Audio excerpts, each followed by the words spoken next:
Hey everybody, this is Inti, and joining me today is Spencer Harmon. And we are talking about the animated film The Killing Joke that came out in 2016 this year.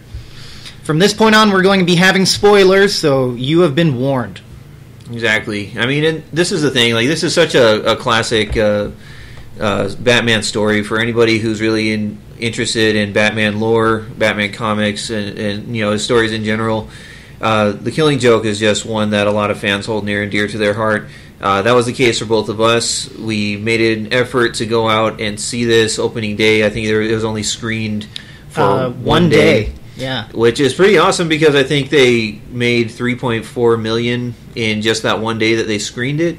So, you know, good for DC. But, you know, making an animated adaptation of any beloved work is always kind of a risk, and, you know, it never seems like you can satisfy everybody. And so we just for sure had an in-depth discussion afterwards, what we liked, what we didn't like, and we thought, you know what, let's kick this out. Let's put this out there. Now, we know this isn't a unique thing. A lot of people have you know, put their reviews online, but, you know, we're not trying to compete with anything like that. But, you know, honestly, like, it's just a conversation we liked having. We just want to put it out there. Absolutely. In fact, you know, if for anyone who's not familiar with The Killing Joke, it's a great Batman comic. Even if you're not into comic books, you have great art. It was released in 1988, published by DC Comics, written by Alan Moore, and art and colored by Brian Boland. Now, the reason why this film was made is because it has an incredible following. As to the buzzword that we're going to hear a lot is dark. It is a very dark comic book that came out with Batman and the Joker. And I was also kind of surprised that on the day that it was in theaters, the one day, that the theater was full. I didn't know that, even on my end, that it was really that big of a deal. But the theater was packed, and in fact, it's actually Spencer who got me the Killing Joke comic a few years ago, and I'm glad that he did, because we were just psyched to see this movie. Now, with that being said, Spencer, what, at this time, is your overall opinion about how the film went down? You know what? I got to be honest. Like, it wasn't everything that I wanted it to be. But, you know, I say that fully admitting that I had really high expectations. You know, but that's the thing. This is a work that was created 28 years ago. So here we are, nearly 30 years later, and people were still calling for an animated adaptation. And you set the bar pretty dang high when you try to tackle such a beloved work, like we said earlier. And everybody knows the bar is high because everybody had this, like, picture perfect, like, ideal scenario with which this would be made. People wanted this to be done and handled by Bruce Timm, who, you know, is just the man when it comes to anything animated DC. And, you know, for, like, he's you know, he's, without saying, the kingpin in that niche. Like, they call it the Timmverse for a reason. And then we've also got, you raise the stakes even more when you realize that, you know, here we have Mark Hamill, legendary voice actor as the Joker. Everybody loves him as the Joker. Like, you know, I know, like, I'm not the only one who said this. Lots of people have said this, but when they read the comic books and all of the Joker's lines, they're hearing in their head Mark Hamill's voice. Now, Mark Hamill was kind of tired of doing the Joker. Not in the sense that he was sick of the character, but he just felt like he didn't want to keep having to top his last performance. For anyone who doesn't know, Mark Hamill has basically been the god of the Joker. He did the animated series, the Batman Arkham series video games, and several of the animated films, including the Batman Beyond film. So when we're talking about Mark Hamill, a.k.a. Luke Skywalker, it's a pretty big deal. It really is, and he had basically retired the character, and he said specifically, the only way I'm going to reprise this role is if we do The Killing Joke. And so we got it, and fans were rightfully, like, super excited, stoked that this was happening. But I gotta say, you know, it's interesting because, of course, liberties will be taken, because not everything translates exactly from the page to the screen. You got to take a few liberties, but I feel like the first thing that they did is they took a little bit too much with the liberties, just with the fact that The Killing Joke is a very short graphic novel. It is, so that would make it very hard to adapt to a full-length film, but I still think that they could have done it. Absolutely, and not only that, but it's like, I'd heard it thrown around just as an idea, and like since then I've read a few interviews with Bruce Timm, saying that, the idea that was originally, let's do a half-hour or a 45-minute film, and honestly, I would have rather they done that, because they went ahead and they created an entire 31-minute prologue that did not exist in the comic. Now, I'm not against this, but to be honest, and we're going to dig into other things like the quality of animation and things like that as we go on, but suffice it to say that I would have loved this film so much more if it wasn't full length, if it was just 45 minutes, and they had taken the entire budget that they spent on the prologue and just pumped that all right back into the actual story. Because the entire time that the prologue is happening, I'm just sitting there thinking, and this is my honest thought, I'm not doing this to knock it. It was a good story. It wasn't super great, but the whole time I'm thinking, can we get to The Killing Joke, please? The Killing Joke is what I've been waiting for years and years to see. I can't wait to get to the Joker. I want to hear Mark Hamill as the Joker. I want to hear Kevin Conroy as Batman interacting with those classic lines from Alan Moore's superb writing. And it's hard to enjoy this prologue when the whole time I'm just thinking, can we please just get to what we all came here to see? And I'm definitely on the same page there. I mean, if you've watched other reviews online, it seems that the consensus is that most people felt that they could have done without the prelude with Barbara Gordon, Batgirl, voiced by Tara Strong, who is the original Batgirl.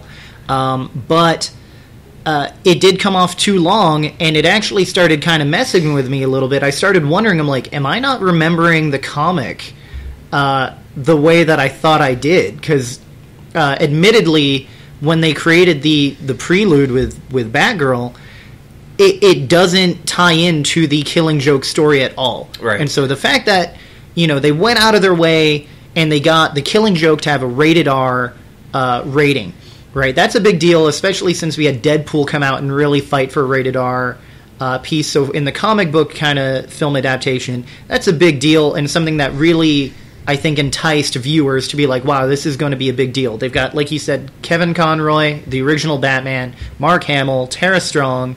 It's directed by Sam Liu, and it fell short because, like you said, Spencer, you have a 31-minute episode, essentially. It stands on its own merits, probably to give us really more empathy for Batgirl, because in The Killing Joke, she does get shot, she becomes paralyzed. Like I said, spoilers, you were already warned. But maybe that's why they did it. I just felt that it was unneeded, and we did go into the theater to see The Killing Joke, not Batgirl and The Killing Joke or anything like that. And I think with the addition of that, we have non-canon or kind of out of left field story arcs that just feel out of place. And one of those that I know that really bothers you, Spencer, and it bothers me too, is Batgirl ending up sleeping with Batman. And that's because Batman and Batgirl have kind of had more of a father-daughter, mentor-student kind of relationship. And so it really, although it doesn't seem like something that could come out of nowhere as far as the Batman universe is concerned, it just seemed completely unnecessary for the Killing Joke adaptation. Yeah, and it's one of those weird things, too, because anybody who's familiar with the Killing Joke knows that it's beloved by a lot of people, but there are a lot of people who do not like it because they feel that it sends a misogynistic kind of a tone or message, especially with a character who even at that time had been around for a long time, Barbara Gordon, Batgirl, who was very much a strong, rather independent character, even though she was still basically a sidekick. She had a lot of merit being an independent, strong female character. And in The Killing Joke, in the graphic novel, she is kind of only used to propel the male characters. She is only there to give Batman I guess, like and this is for anybody who took it this way. She's only there so that Batman has someone to avenge, or for Commissioner Gordon to have somebody to be concerned for, or for basically as an object that the Joker can use to get at those other two characters. And so a lot of people had issues with that before that. Now this is 2016. We're in a much more PC society than the one this story was written in. So I feel like Bruce Timm and the director basically were trying to cut that off, knowing that if we make this just a straight out adaptation, we're going to have to readdress all of those issues and concerns all over again. You know what? Let's go ahead and compensate for that. Let's give Batgirl the spotlight for a half hour first. Let's make people care about her. But the thing is, I feel like it was just a really big miss. Absolutely, it was. Yeah, and they even admit it. I mean, there's an interview, I forget on what site that we read, but I mean, they even admit that they just kind of added things to the whole Killing Joke piece just because they felt like doing it.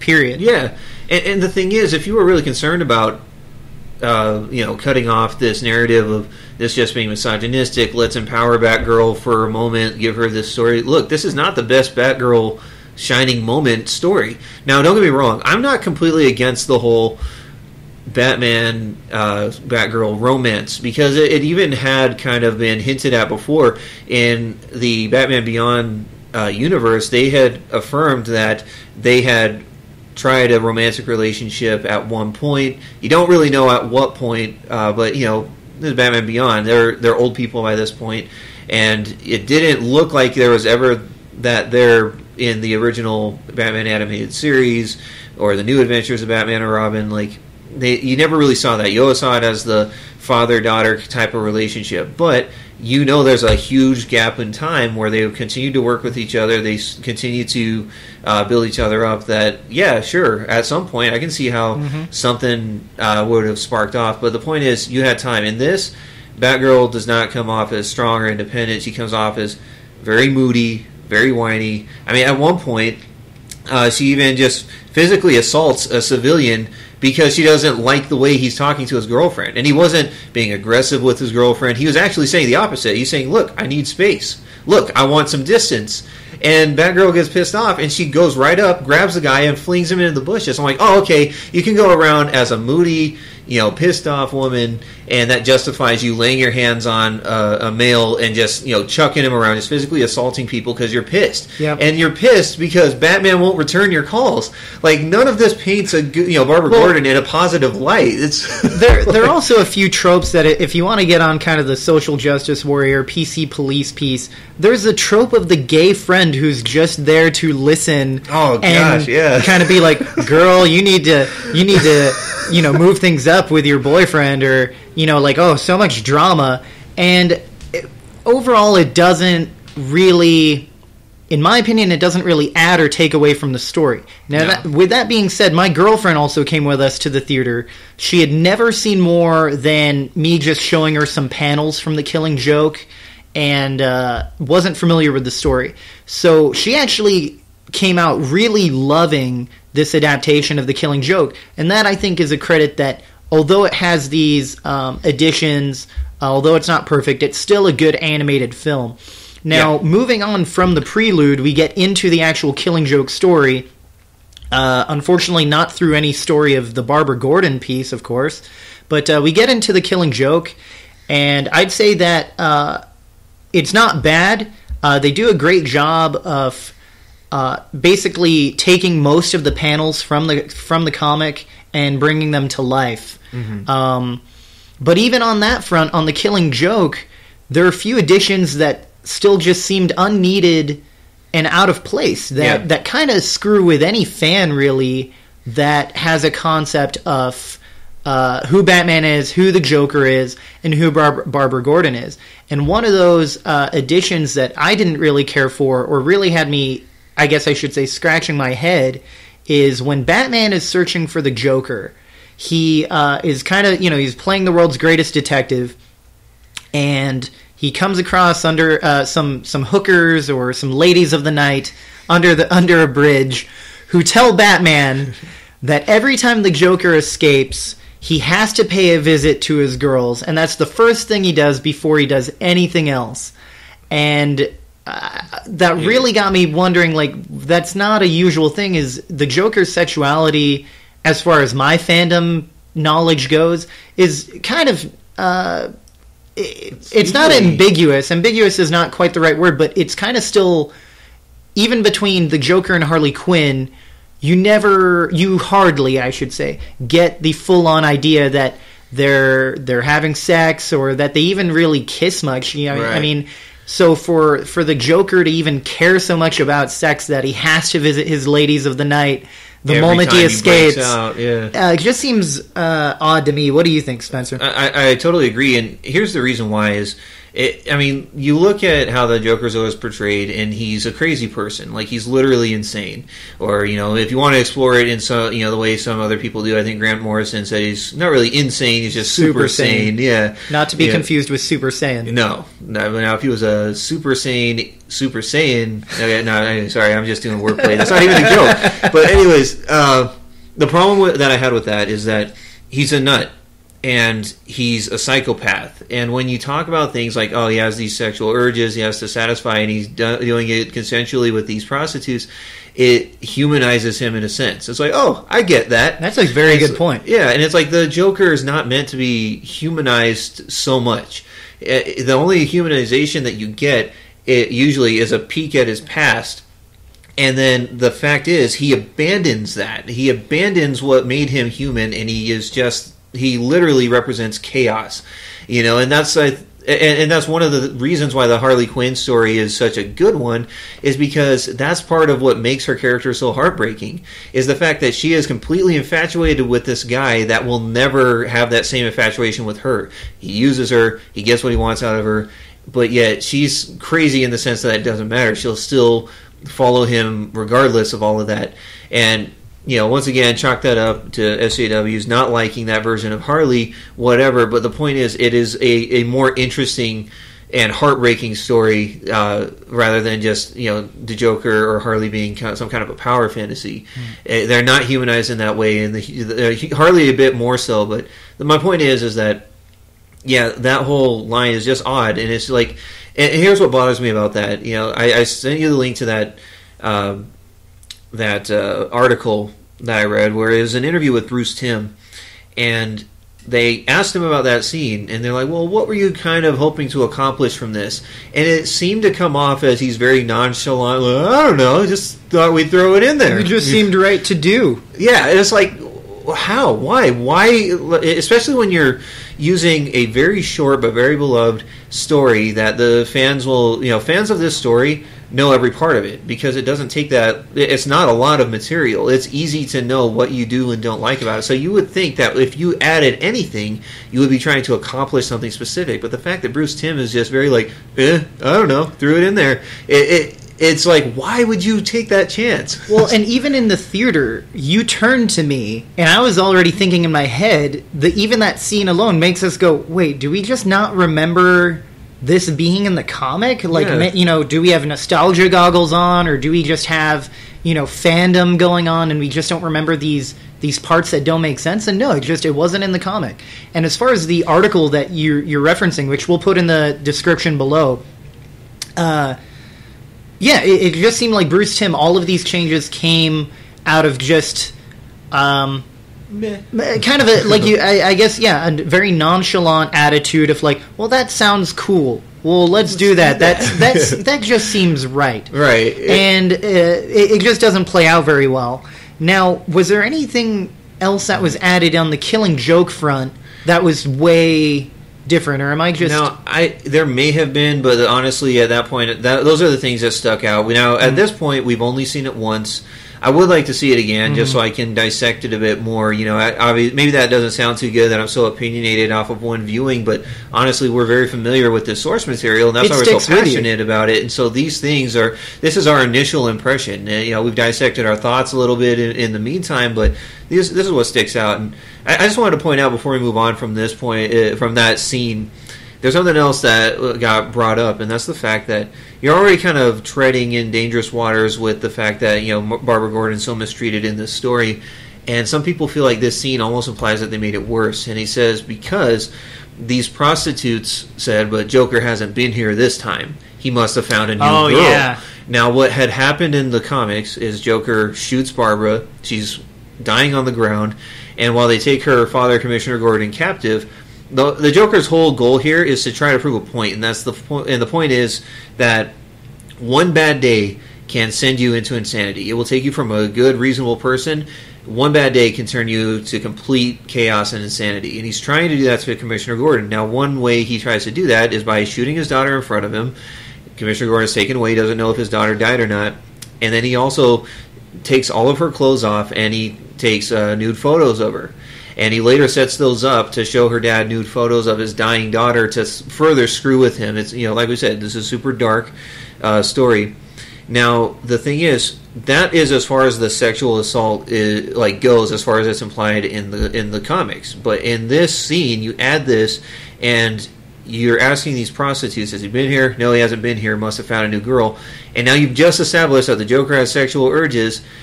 It can be implied. It can be implied that he took his sexual urges now out on Barbara. So not only did she get stripped, she got straight up raped, which is completely much more dark. Now, one thing, and Bruce Timm kind of pointed this out. He's like, look, whether he just stripped her clothes off or took her, or if he straight up raped her, both are sexual assault, which is true. Both are horrible, terrible things. I'm not condoning or saying one is to be excused. What I am saying, though, is that one is obviously way worse than the other. And so Bruce Timm said, okay, well, we didn't mean to imply that. But once again, it goes back to them. Why didn't you consider this is how it could affect it? You only have a 45-minute story to analyze. You don't have a lot of material to dissect, and you're adding very little things. Why would you not consider how those little things you add affect this beloved story? And that's what makes it frustrating. And so I don't, like Bruce Timm said, they did not intend to imply that she got raped. So you can rest assured she probably didn't get raped in the story. But it's very weird that they would add that and not even consider. Mm-hmm. Oh, this is what this could imply. And that comes down again to the article, which you can read for yourself and get your own opinions. But it did seem just kind of like when they asked Bruce Timm if he felt that that's what he was trying to do, or what he felt about people interpreting that scene that way, he just kind of seemed to shrug it off a little bit with I didn't really look at it that way. And it's kind of too bad. And this is an article on vulture.com, just so we can plug the link for that. Check out vulture.com. They've got, and just look up Bruce Timm interview. You'll find it. Now, moving on, the film really isn't bad. I know that we've been kind of harping on it a little bit for things that have changed, but it's really not that bad. Even what I would call a separate episode is the Barbara Gordon opening, which we should have mentioned really at the beginning. But, Batgirl is dealing with a criminal who is infatuated with her in a very kind of abusive way. He wants the Batgirl to come after him so he can kind of abuse her. And that's supposed to kind of give an idea into Batman's psyche of how bad things can really be, and that Barbara / Batgirl really hasn't come to what Batman calls the abyss, which you can say is kind of what pulls Batman into such a dark area. But I have to say, with both the beginning and the Killing Joke, the voice acting was pretty on par, I'd say, from what you'd expect from Kevin Conroy, Mark Hamill, and Tara Strong. Overall, though, there were times where the voice acting seemed to fall flat. I'm not exactly sure why that seems to be the case, but Kevin Conroy seemed to kind of miss a few beats. For example, when he's laughing at the end with the Joker, his laugh just seems kind of awkward. And as far as Mark Hamill goes, he's the best Joker there is, I think probably is the way to go with saying that. But he seems to be speeding through his lines. Yeah, and that definitely becomes an issue when you talk about this story, because Alan Moore's such a great writer. Those words, every word that he puts in is has significance. They're all great, and it felt like kind of a shame to where I'm like, oh man, I can't wait till he gets this part where he goes on his little spiel here or there. And when we got to them, I was just like, wait, hold on, wait, it's done. I don't know. It's maybe I'm just a slow reader. Maybe I'm not just as literate as I'd like to be. And I take my time with those scenes when I get to them when I read it because they're such good lines. They're very philosophical. And I feel like you kind of sped past the parts that viewers wanted to hear, and I agree with you. The voice acting was very on par, very good. But I have to honestly say this wasn't my favorite performance from any of them because I think Tara Strong's Batgirl is the most consistent with what I've heard before. I just had an issue with the material, so I'm not knocking her performance. However, Kevin Conroy, I don't know if this is the case of what's his name, Chester from Linkin Park, who has kind of burned out his vocals, can't quite hit the notes that he used to. Kevin Conroy, and I'm not saying this just about The Killing Joke. I feel like very much in the Arkham games, he's kind of the same, where his tone, I feel, is just an octave or two higher than where he was in the 90s Batman the Animated Series. I watch those still. I watch those movies because they're such awesome quality, and I feel like Kevin Conroy is just a lot higher in his delivery of that. And now, some people may or may not have an issue with that, and I'm not saying it's bad, but when I think of how Batman sounds in my mind, I still think of how he sounded back in the 90s. It's a deeper, not so much gravelly, but it's a deeper tone. I don't know. I really like it a lot more. So it wasn't my favorite Kevin Conroy in this. With you mentioning that, you had told me that after the film, and I really wasn't sure if I'd noticed that. So I've gone back and started watching the first season of the Batman animated series. And you're right, and for whatever reason, Kevin Conroy's voice was much deeper, whether it's due to mic issues, depending on what kind of mic you're using, or his just age at the time, who knows. But I agree with you on that one, his voice has changed over time, and I didn't even realize it. And we could reasonably chalk it up to age. This is 20 years since they were recording that. Speaking of that as well, Mark Hamill, I thought it was interesting because you mentioned how, I'm not sure if you mentioned this yet or not. Seeing this in theaters, I thought this was cool that they decided to include what I assume will be DVD extras when you go out and buy this, and you got a bit of an interview with Mark Hamill before the movie started. Now, Mark Hamill in this said something kind of that I guess kind of concerned me going into this, because he said, "Oh well, this Joker is not the same Joker as the animated series Joker, and it's not the same as the Arkham Asylum Joker."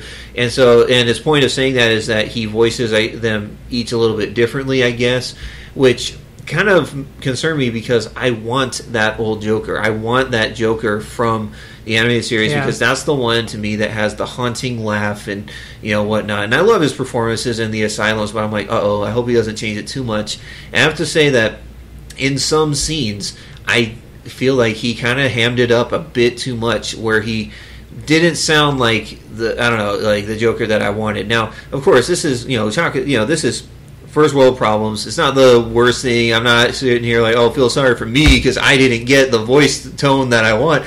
I'm just saying that, as far as reviewing this, it's like, I really would have preferred if he had kind of, maybe like reeled it back a little bit, especially in the scene where they're in the fun house, they're having their showdown, and there's this part where he's stomping on Batman, and he's like, "Why aren't you laughing?"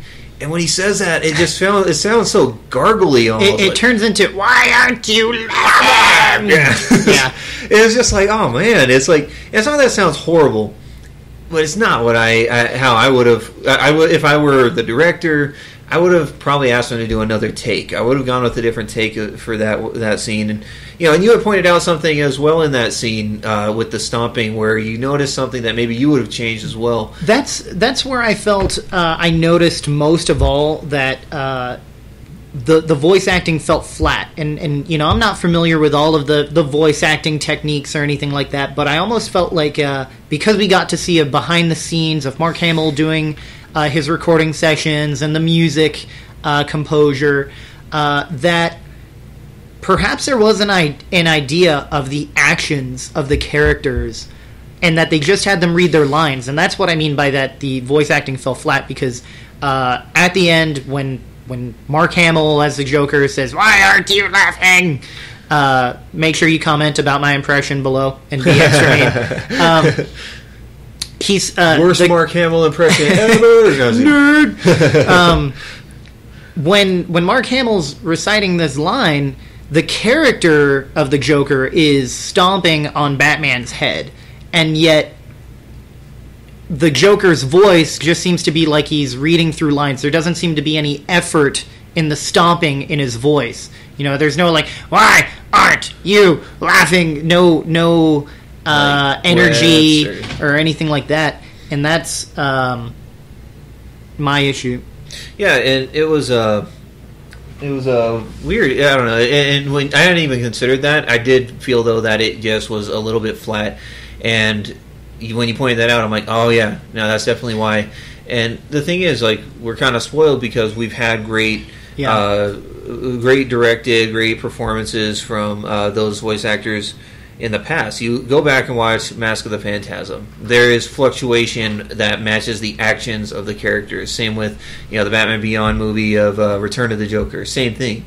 It's like people get hit and they react to the hit or to what their body's doing. They're straining if they're pulling themselves up over a ledge or something, and you don't quite get that in this movie. Yeah. I think that's a testament because you just showed me the film, The Return of Joker. That's the title, correct? Return of the Joker. Yeah, Return of the Joker. And I had a better time watching the Joker in that film than The Killing Joke, which it makes me a little bit sad. Now, taking just a step back, we talked about how Mark Hamill as the Joker seemed to be speeding through his lines. And like you said, in the comic, it's very memorable lines because they're so odd as to what the Joker says. I mean, he'll say something dark about business and relate it to children, while something to compare it to is Batman: The Dark Knight Rises, the Christopher Nolan film, and Bane. Bane, I only had to watch The Dark Knight Rises once, and I could memorize most of Bane's lines because they were just that well done. The theatricality and deception line, it sticks with you, while I was almost trying to remember the lines from The Killing Joke done by Mark Hamill as we've wanted to hear them done in his voice. Yeah. And I can't think of the inflections. I can't think of his cadences of how he said things. They just... I wonder if maybe he was trying too hard or trying to make things a little bit too different. But still, overall, not bad performances. I mean, we're not talking about poor levels or anything like that, or amateur Bush League levels here. Yeah, we're definitely talking about, look, these are people who have set the bar so high for themselves. And so I'm not knocking them for not being able to hit that again. Like, they've given us so much good material, and this was not a bad performance from anybody here. It was just not our favorite performances from any of them. It's almost like with, for hip-hop heads out there, Nas made Illmatic, which is always in everybody's top 5 hip-hop albums of all time. And the thing is, Nas has never really been given that credit since. Like, he made, It Was Written after that, and then I Am, and all of that other stuff. All great albums in their own right, but it's almost like people were like, oh, Nas is done, Nas is whack, Nas is this. And he's always had a following, but it's almost like a general consensus where people are like, oh, but he never topped Illmatic. And so the point is that Nas's other albums were all great. It's just that he set the bar so dang high for himself that even in the eyes of the fans or the ears of the fans, he could never seem to top what he'd already made. I'm not saying, to some people, that this might be their favorite performance of all these. This is very subjective, but I definitely would have put it in my favorites. It's definitely my favorites. I mean, maybe we have nostalgia earpieces in, who knows? But yeah, definitely a blast. Definitely at least go see it once. Now, we've talked about the voice acting. Let's move on to the animation. Now, when we're talking about animation for the Killing Joke adaptation, it's a pretty big deal, I think Ron Burgundy would say. Because if you're familiar with the comic to me is very noir. I mean, you have a lot of black, you have a lot of shading, a lot of shadows with pops of color of, purple, green, red, and a lot of detail in those images and in those panels of the comic. And that's what really adds to, again, this buzzword that we're going to hear over and over again of dark. The creases in the Joker's face, the shadows on his teeth, even just the beady eyes when the Joker shows up at Barbara Gordon's door to shoot her in the stomach, is really what makes this comic particularly stand out as a dark comic. But does the animation really stand up to that? Because to me, the animation just kind of got put together. Yeah. Especially, one of my favorite animated films from DC is Batman Under the Red Hood. And there's not like tons to brag about as far as the animation, but the shadowing, the detail, I think was there to where, animation-wise, I'd rather see that than this Killing Joke, because it falls kind of two-dimensional to me. There aren't a lot of shadows. There's not even a lot of detail in the faces.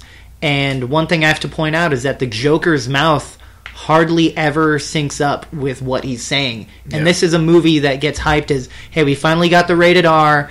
Hey, we're finally doing the Killing Joke, and we got Mark Hamill, Kevin Conroy, everybody bring your friends. This is what you've been waiting for.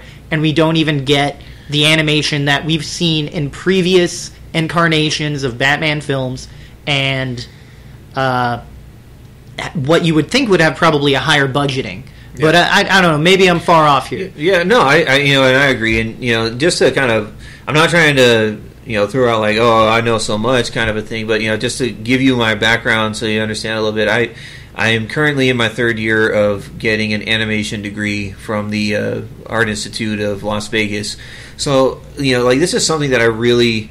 I'm not a huge authority on this, but I do have a bit of an eye on what I'm looking at, especially when it comes to 2D animation, because that's where my passion is.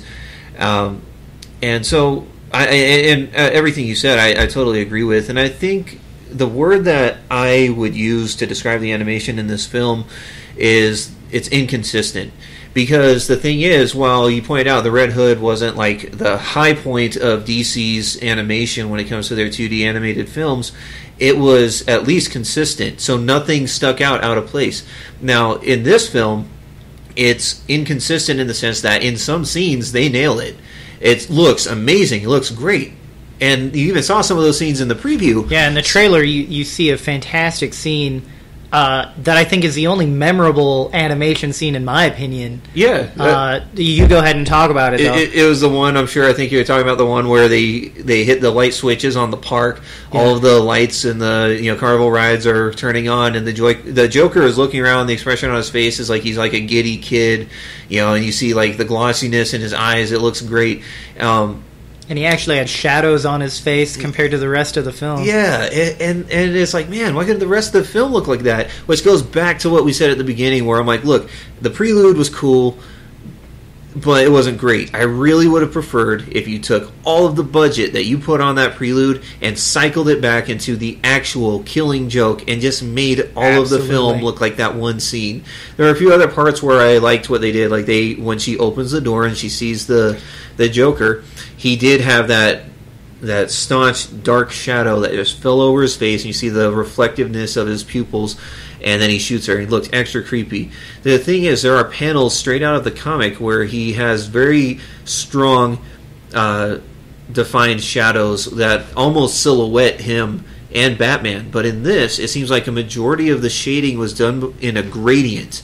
You don't have those like defining silhouetting shadows. You don't, and it's a sad kind of a waste. And the thing is, I don't know, it's very inconsistent with some of this animation, and that's kind of I'll admit right now, that's kind of a personal preference.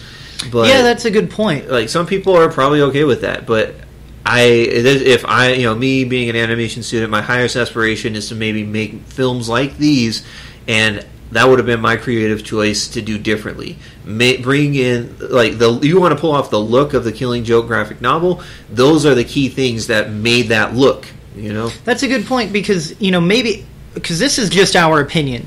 But as far as how they made the Killing Joke, I would have gone the Sin City route and just made the panels move. I would have gone panel for panel, just fill in the gaps of movement. And if they did want to elongate the film, sure, add in just a little bit extra story, I guess, because I did actually like how Batman in the animated film adaptation finds out that the Joker might be gone from Arkham, is that he finds in like a storage center the bodies of a bunch of dead dentists that went missing from a dentist convention. Yeah, I forgot. And that's what led him into the Killing Joke. So something like that seemed like it fit, right? Yeah. That seemed fine. And they could have absolutely done that. But I think you hit it on the head that if they just used their budget for the Killing Joke, yeah, animation is a preference. But at the same time, if the Killing Joke isn't the comic to pull out all the stops for, again, if you're going to brag about your rated R rating, that you got Kevin Conroy and Mark Hamill and Tara Strong, Bruce Timm, if this isn't the point where you go, you know what, let throw all caution to the wind, let's go all out, let's go, Batman's balls to the walls. I don't know why you wouldn't. Right. I don't know why you wouldn't take advantage of that opportunity. Well, and here's the other thing too, is that we've already been shown that they can do this because we've seen back 2 years ago, in 2013, they kicked out two films to adapt The Dark Knight Returns, just as classic and iconic of a story as The Killing Joke. This one written by Frank Miller. Any Batman fan who's interested in his lore needs to read that book as well as The Killing Joke. But the thing is that when they made those animated adaptions, they did this was directed by Jay Olivia. It was pulled off great. Who directed Killing Joke again? Sorry. Killing Joke was directed by Sam Liu, if I'm saying that correct. Now, I'm not familiar with anything else he's done, but I was watching. I've watched a few times The Dark Knight Returns, directed by Jay Olivia, and he gives good reason for changing the things he does, but for the most part sticks to exactly what you got from the comic. He only makes a few changes and adding this here. If he adds something, it has a reason. Like, I wanted the fight scene to be more epic, so let's make it go longer. Let's add a few more punches and kicks and crazy feats. And you're like, oh, okay, cool. I get it. I understand why you would do that, and didn't take away from anything else they did that the book established. He made creative choices that were good. And so my point is that they've proven that they can successfully adapt something from the source material without losing integral stuff. They made some choices I disagreed with. Even in that, they took out one of my favorite things about The Dark Knight Returns, which is Batman's inner monologue. However, I understand why they did it. It would just make everything way too wordy. Peter Weller would have probably had to have been paid twice what they paid him. Point is that they've proven that they can do it successfully, and the thing about The Dark Knight Returns is that's a much longer, thicker story to adapt, and so they did it right. This was a way smaller, shorter story. I don't see why you can't adapt it faithfully, and they did do it faithfully. I know that they weren't going out there trying to sabotage this and bring in new demographics and whatnot, but at the same time, it's like you said, when they announced that they were doing an R-rated Killing Joke, you're like, oh, okay, that means they're making it the way they're supposed to. Yet, it doesn't feel like they earned that rating. No. It's like it felt very hammed up. In fact, they censor some stuff that would have put it into an R rating. Now, I'm not saying I want more cuss words, I want more nudity. I'm just saying that if you're bragging about your R rating, but you're actively censoring some stuff, it's like, wait a minute, which is it? At least then make it PG-13. I thought the film that I saw was a PG-13 film. The film was, and we'll get to more to this in just a second, but the film to me was a very light R. I mean, the very bare necessity for an R. Yeah. Or just a very staunch PG-13. The last thing, though, is I know that you've brought this up as far as animation goes, is in the Barbara Gordon story, in the Batgirl story at the beginning, there is a chase scene with what would you say, like an 18-wheeler or something like that? Semi-truck. And we've seen this many times, if you're a fan, in Batman the Animated Series, in any really incarnation of it, whether it's Batman Beyond. And so we've seen different incarnations of this, but this time they decided to add computer animation, which is not necessarily a sin, but I'll let you take it from here. Right, yeah, and that's the thing. People have blended the two successfully, but to me it seems like that's a harder thing to do. I wish that, if anything, they had just animated or hand-drawn these things, but even if they didn't, let's say they did the vehicles they did. Now, I'm getting ahead of myself. The vehicles in this chase scene were all CGI over a traditionally animated backdrop, and all the characters are hand animated. Now, in this, it just doesn't look right, and the reason it doesn't look right is because it seems like while the vehicles are moving and they're going from one point of the screen to another, it doesn't feel like they're in the scene. They are not interacting with anything really in the scene.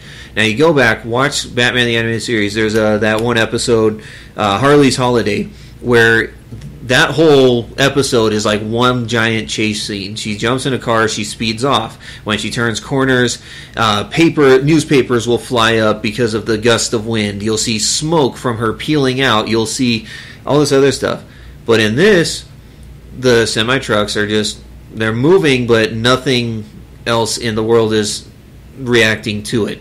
It's just, and it gives this impression that it's cheap. It just doesn't look right. Nothing fits in those scenes. And I'm glad that they didn't rely on that throughout the movie.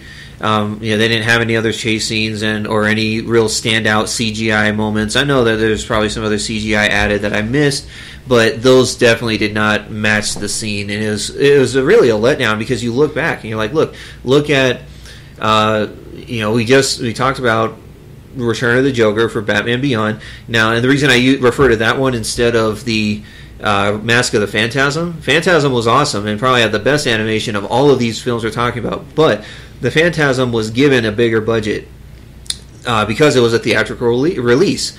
The Return of the Joker was a straight-to-DVD, non-theatrical release, just like The Killing Joke was. Originally, yeah. Yeah. Originally, yeah. And, granted, it had that one day of screening, but it was intended to be a straight-to-video kind of a film, and so not as much of the budget went into it. But the Return of the Joker was made, let this sink in, 16 years ago, 2000, and it looks better. There's that scene where, Batman, Terry McGinnis, is driving in his flying car, and he's tearing through the city, and there's that giant laser beam chasing him, and it's just tearing up everything. And this is what I'm talking about. Every turn he makes, he's reacting with the environment. The laser hits something, and you see concrete cracking, you see debris flying, you see smoke and dust, everything like bursting up. In this, you see CGI vehicles make turns, and there's no reaction with the environment. It affects nothing, and that's why it looks terrible. And just to harp on that one, a lot of cartoons or animated films definitely try to blend the two, and you can usually spot when something's computer animated. But Spencer, I think you make a great point that Batman Beyond, The Return of the Joker, was 16 years ago.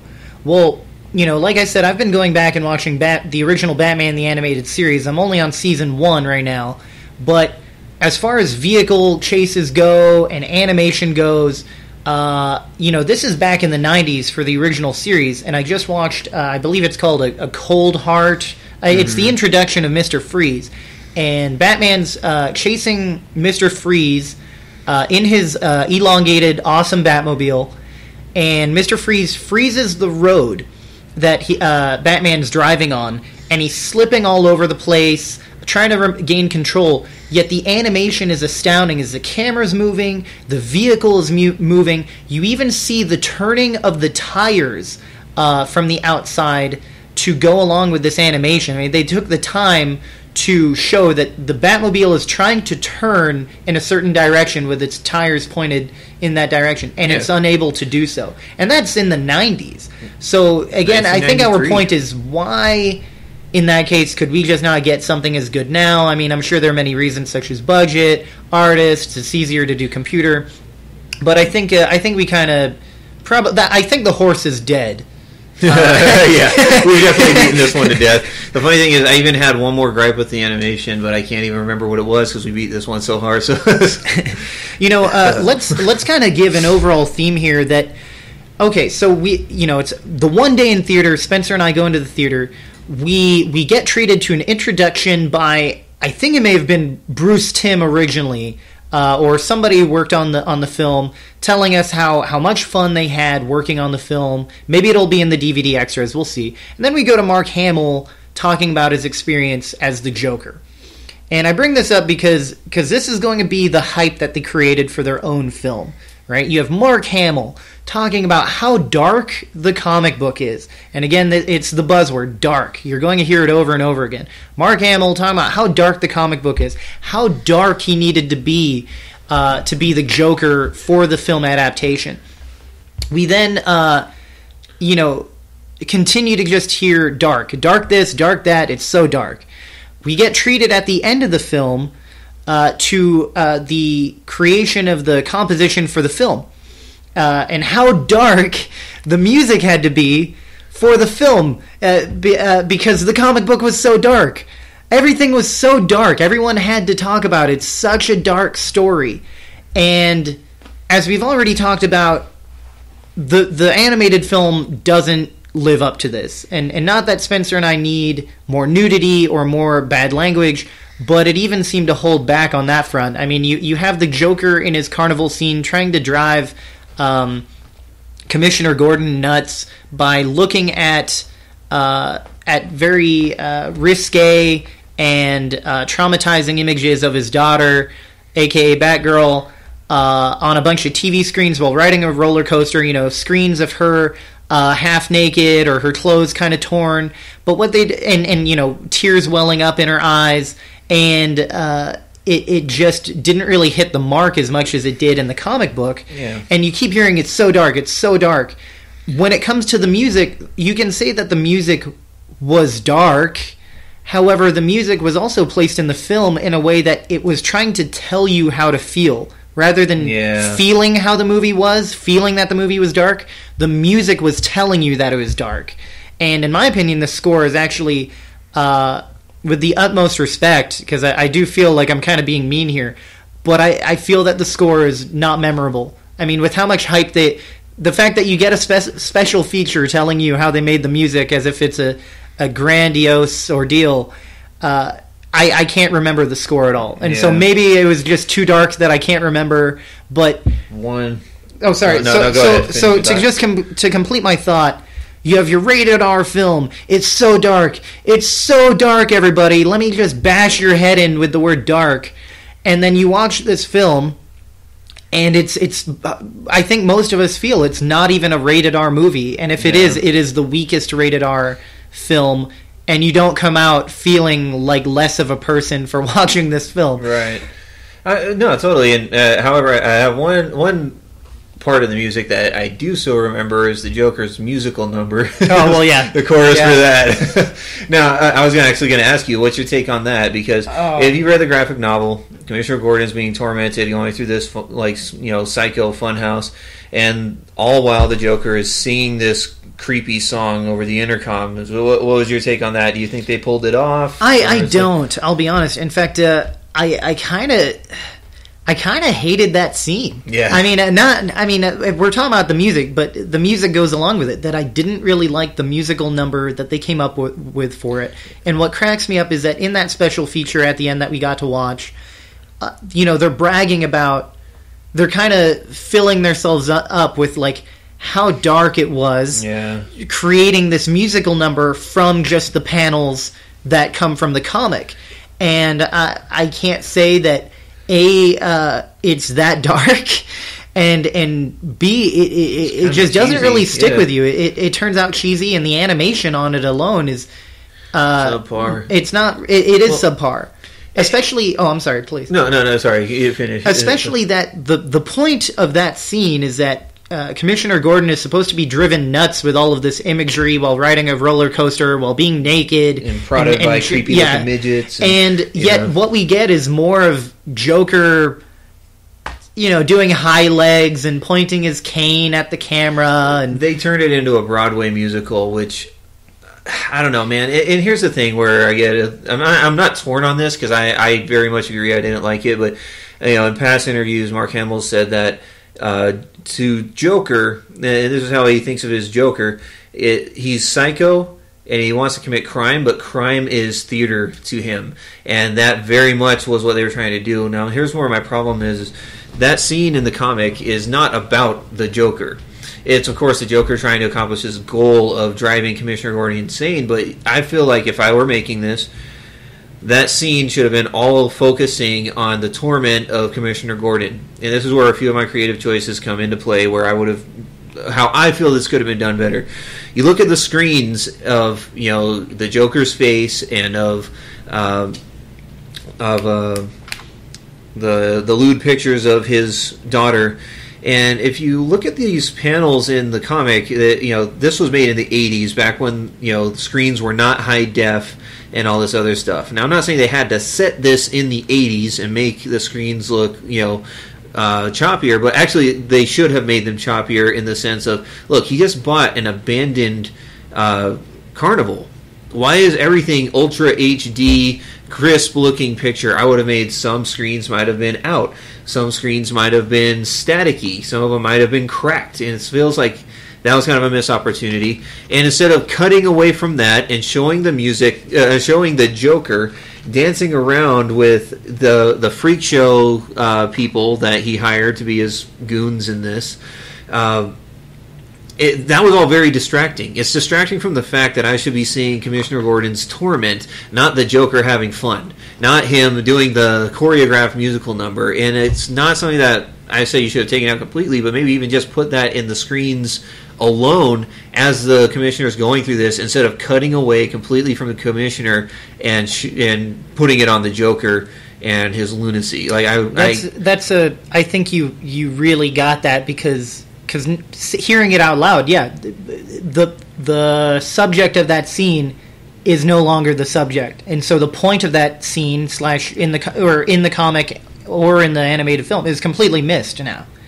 And it really, missed opportunities again. The most notable, you could say, origin story of the Joker is also mentioned in the comic and in this animated film, and it's through the Red Hood origin. They do a great job of actually following the panels. Yeah, actually, that's probably my favorite parts in the film was the flashbacks. And Mark Hamill still plays, the non-Joker version of himself, and he changed his voice a little bit. It's almost more good. Mark Hamill straight up, and it did great. But what it did miss the mark is that once it gets to the to-be Joker falling into his chemicals and getting flushed out, even that felt rushed. Mm-hmm. Because once he gets flushed out and takes off his red helmet, and in the comic, you get, I think, maybe a panel and a half, showing that the now Joker sees his own reflection and kind of sees the irony in himself that he was a wannabe stand-up comic, and now he looks like a clown. Mm-hmm. And you can kind of infer that through that irony and through the traumatization, that's what brings about the Joker, and he starts to laugh. Well, in the animated series, he pulls off the Red Hood, which spills water, which I was hoping for. When I was watching this film, they better have some water spill out of that container, and they did, which I was like, awesome. But it had no sound effect. I don't know if you noticed that. There's no sound effect of crashing or dripping water or anything like that. Maybe they'll add that on the Blu-ray, I don't know. But in the theater, there was no sound effect coming from water dropping on somebody. But as he does that, he just kind of he drops to the ground, starts laughing. We don't see that he sees his own reflection, and maybe that's what turns him crazy in this ironic way. And he just starts he's just suddenly the Joker. Yeah. And I felt that was a missed opportunity, that the point of film and all this is to kind of make you feel, or at least understand, what's going on here.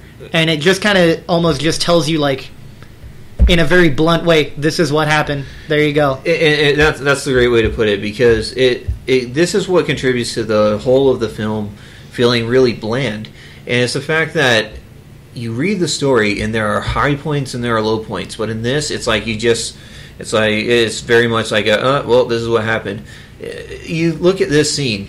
This is the first time that you're going to hear the Joker do his Joker laugh. That should be something haunting. That should be something that you focus on as the filmmaker. That should be like, okay, like that whole, everybody, you look this, type in YouTube, epic Joker laugh, and usually what everyone posts is Mark Hamill in Mask of the Phantasm, while the Phantasm is holding him by the collar and everything's exploding around him. You hear this huge opera music chorus sounding off, and then on top of all of that, you get this super loud, echoing, maniacal Joker laugh. That's the laugh that you should have had for this moment. It wasn't that. It wasn't the best Joker laugh. And I'm not saying, hit the chorus, although you could have done that. Like, it could have been even everything is dead quiet. You hear the raindrops, and then you hear this crazy laugh. And it's like, the point is, it felt like, it happened, and it's like, dude, there should be so much weight to that scene. The first time you see the Joker, first time he gives off his creepy, haunting laugh, you didn't get any of that. It was not a high point at all. And maybe it was just too dark. We missed it, but once again, see, perfect example. That's how you could have made it feel dark, but instead they just showed you and told you it was dark. I don't even know if there was music or not at that point. And I'm not saying that there needs to be. I mean, silence is a good enough way to try to get how emotional or creepy that scene is. But the point is I can't even remember what they did artistically for that scene. So overall, what kind of as a conclusion, Spencer, what would you say your final thoughts on the film are? Well, my final thoughts is that if I want to experience this story in the best way possible, I will just read the graphic novel. And I'm not hating the film. It's not a horrible film. But if I wanted somebody to understand why this was such an iconic, great, epic Batman story, I would not refer them to the film first. I would refer them to the graphic novel. And, to be honest, like, that art trumps the movie's animation. Imagining Kevin Conroy and Mark Hamill's performances trumps the actual performances we got. And I feel like a jerk saying that, but that is my honest opinion. It's hard to admit that. Yeah. And here's the thing. We both said we liked this film, but that's the problem. We liked it. We didn't love it. This is a story that we, going into, already loved. There's a version of this that already existed that we loved. And, we're obviously going to draw comparisons. And in comparison, I just liked it, didn't love it. It wasn't horrible, but it doesn't it doesn't by any means make me want to watch it more than read it.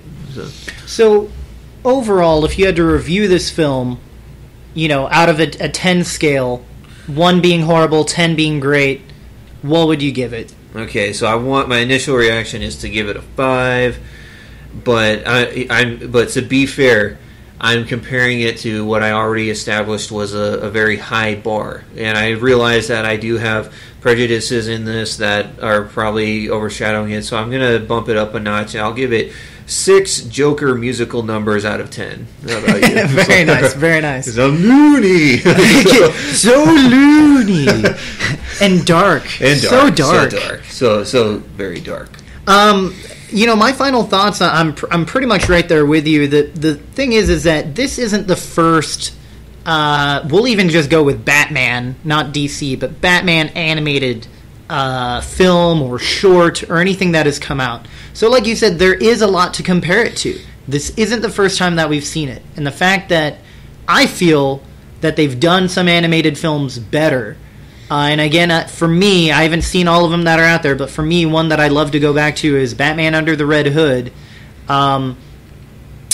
This feels like if this was the first one to come out, if this was the advent of Batman animated films, and this is what got us hyped for the future of animated films, it'd be like, yeah, this is probably like an 8 or 9 out of 10. Right. But again, it's not. This is on the latter end, and so it should really be setting the bar even higher, and it missed on that. Even with the slight after credits scene to where you see Oracle come out to her computer station in her wheelchair, I can't say that saved the film. And even though I liked Batman pulling one of those weird circus midgets into a pit of spikes, right. which he didn't do in the comic. Yeah, he still had his no-kill policy then. They're going for the Batfleck version. Yeah, the Batfleck version. I would give this film probably a 6 or 7 batarangs out of 10. Again, this film is not bad by any means, and if we do get any viewers on this on YouTube, yeah, I'm sure we're going to get crucified. We know, yeah, we'll get crucified as long as we're not just speaking into the ether, which we probably are, but yeah. We'll see. but 6 or 7 out of 10. No shame. It's like hashtag dark. hashtag. But yeah, 6 or 7 out of 10, and that is not a bad score by any means. I have been actually thinking about going to like Best Buy or wherever and grabbing this as part of my Batman collection. Yeah, Batman is to give whatever credibility that it has, my favorite DC superhero, and maybe even actually of the Marvel Universe. I think Batman for me trumps most of the characters there for me and my fandom. Yeah. So yeah, I would say still go out and check out this film. Yeah, and that's been kind of my sentiment as well. We, I went to school. We saw this last Monday. It's a new week. This is a new Monday now, so it's been 7 days since we saw it. It's a dark Monday. It's a dark, very dark Monday. Just because it was. Since I saw it last Monday, I kept going to my classes and asking my fellow students if they'd seen it yet. Mm. And most of them had not, and to all of them I said, oh, you should check it out. I don't know if it's... And I said, well, let's talk after the film. I don't know if I wanted them just to see it because I thought it was worth seeing or if because I wanted to bash on it with somebody. But, the point is I would tell people to go watch it, but the key is I would prefer that they read the graphic novel first. Definitely. Like I said, my girlfriend loved Batman the Killing Joke, the animated film. And I think that's fantastic because, she has not read The Killing Joke, just to reiterate that. Unfortunately, she's not here to give her score of, 9 out of 10 midgets being flung onto spikes. 9 out of 10 impaled midgets. Yeah. 9 impaled midgets. By midgets we mean small people and or dwarf. Oh, man. But right. We are going to get crucified. We are. And it's going to be dark. Outrage! It's going to be so dark. But, lastly... After I watched the film, I immediately came home and opened up my graphic novel, or comic, I guess I should say, and really even just liked it that much more, and appreciated that much more, because it had been probably a year or two since I cracked it open. Probably the same with me. Yeah. And so if anything, it provides a nice contrast to show you why you like something more, one Absolutely. incarnation over the other. And so I don't know. I don't know if you want to leave on that note, just saying, go out, read it, appreciate it, either version that you like, and whatever. Call us out if you think that we missed something. If there was something that you thought was more worthwhile than what we're pointing out, by all means, let us know. Please comment below. Spencer here has another podcast. It's the Face to Foot podcast, all about MMA. It's friggin' awesome. He goes under the name Popo. Yeah, Popo and the Schmo. Do this with my brother, the Schmo. So we're going to have the link in the description below as well. All right? So we'll catch you next time. Thanks for tuning in. Peace. So dark. So dark. Impaled midgets. Midgets. Midgets. Midgets. Midgets. Midgets. Midgets. Midgets.